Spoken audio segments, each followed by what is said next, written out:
Hello everybody, welcome back to my channel for another video with Miles, the first of a new batch that we're doing today, hopefully kind of 2 or 3 or however many.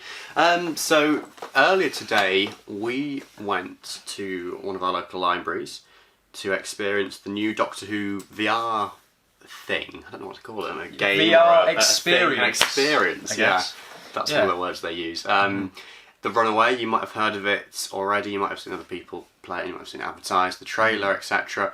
It's been sort of touring, well not touring, but like it's been around the country in various places, conventions and all sorts Well, that's of the things. thing, because obviously it's one of those things that you can't really afford to do yourself unless you've got the money to go out and buy a VR headset, which lots of people don't. And for a 10 odd minute thing, I don't think a lot of fans will be going out just Is to it buy. worth just doing it for that? Yeah. Maybe not. But then again, well, we'll go into it later, but there is another VR experience coming out There later, is. so Yes. who knows if this might be just testing the waters. Absolutely. Yeah. So, what were your first thoughts, I suppose? Yeah, I guess first off the bat, it wasn't exactly what I was expecting, because I was sort of thinking it was more of a game, but it turned out not to be the case. You get a good view of the TARDIS, a 360 view. The whole thing is set inside the TARDIS. Which I think was the strongest aspect of it for me. Probably one of the best bits, really, isn't it? Because as well, rendered in that kind of cartoony style, it still looks quite realistic. Yeah, it's weird because the TARDIS looked more real than cartoony, if that makes sense. Yeah,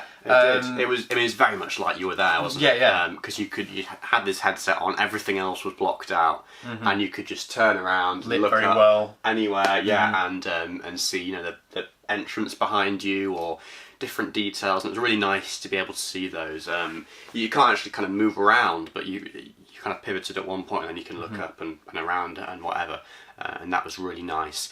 And as you said, that the lighting, there were lots of kind of different lighting things going on in the game, so at one point it goes all dark. Yeah. And there's a bit where the whole console goes red, and there's they really experiment with what lighting situations you can have in this TARDIS. Absolutely, it didn't really feel kind of boring in that respect, because it was all set in one location, but then they made it interesting in that way, really. There isn't that much that you have to do. I think there was one bit in the story where you're meant to fly the TARDIS or something. I mean, that's what I've heard in the promotional material as well. Yeah. But I think that went over my head. And unless we did something wrong, but it didn't stop. Like I thought, at one point when the flying stuff happens, I did try pressing stuff, but nothing seems to be happening.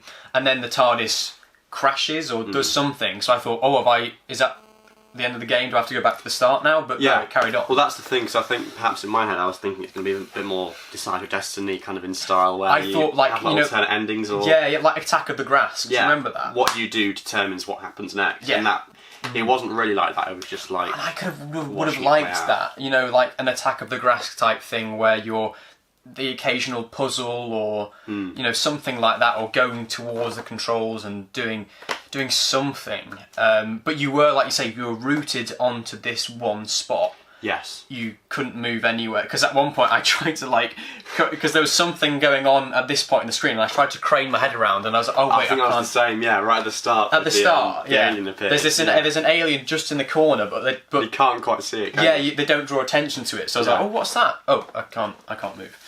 So I think because I've seen so many people stood up, I thought you play and you sort of almost walk around, but I guess you could end up walking into the car park or. No, absolutely. And I mean, we must have looked so silly doing it and got sat on swivel chairs. But yeah, we're just on these swivel chairs. Yeah. And sorry, little pet hate for me, because I've got huge hair. And when you get these virtual reality headsets, there's like a strap that goes right over, so my hair's like all over the place. Yeah. But yeah, it was a very odd. And that's the very first time I've used a VR headset. Yes, same for me as well. So it was a new experience, and you did kind of get immersed into that. It was very immersive, not necessarily interactive, but it was very immersive. Yeah. You did kind of feel like you're there, like you're part of it, and like you're with the Doctor as well, because you have the Doctor with Jodie Whittaker's voice. It's just kind of a cartoon rendition of the Doctor. Stylised. But even then, I mean, I think some people have said, it's not realistic enough or whatever, but I think we both thought it was okay. Yeah, I thought certainly the movements were very fluid. Yes. There was moments when I thought that's animated really well. I can see why some people might not like it, because at times it doesn't feel quite like the Doctor, because it's like very cartoony. But I like that stylistic approach. I think that works for the game. I don't think they should have done a really realistic approach. No, that could very easily have gone uncanny valley the other way, couldn't it? Yeah. But yeah. In terms of the actual story itself, then if we just touch upon that, so very simple. You find yourself in the TARDIS. The Doctor says, "Oh, hello." Yeah. How do you? I wondered that. I was like, so how have I ended up here? What am I doing here? Oh gosh. And then there's an alien that's like a little light ball of. Has the Doctor caught this alien in a something like that? I think so. The alien's called Volta, and they're like a runaway, hence the title. They've run away from their planet, I think, and they're being chased by some evil people. And then eventually, I think at the end, they go back. And you fly them back home. You return this, and it's a very sort of it's this ball of stuff. Wibbly wobbly timey-wimey. It's like this thing, and I think it's sort of quite volatile. Maybe that's the name, Voltar. That's probably true because it's sort of it's very prone to, if something happens, it's very reactive.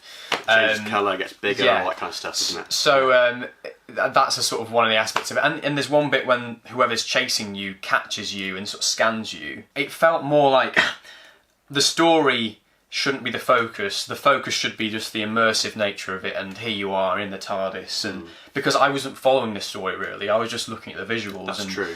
Trying to enjoy it, trying to appreciate that. The story kind of went over my head. You couldn't really stay still. It kind of forced you to move around, and it forced you to interact with it in that way, I suppose.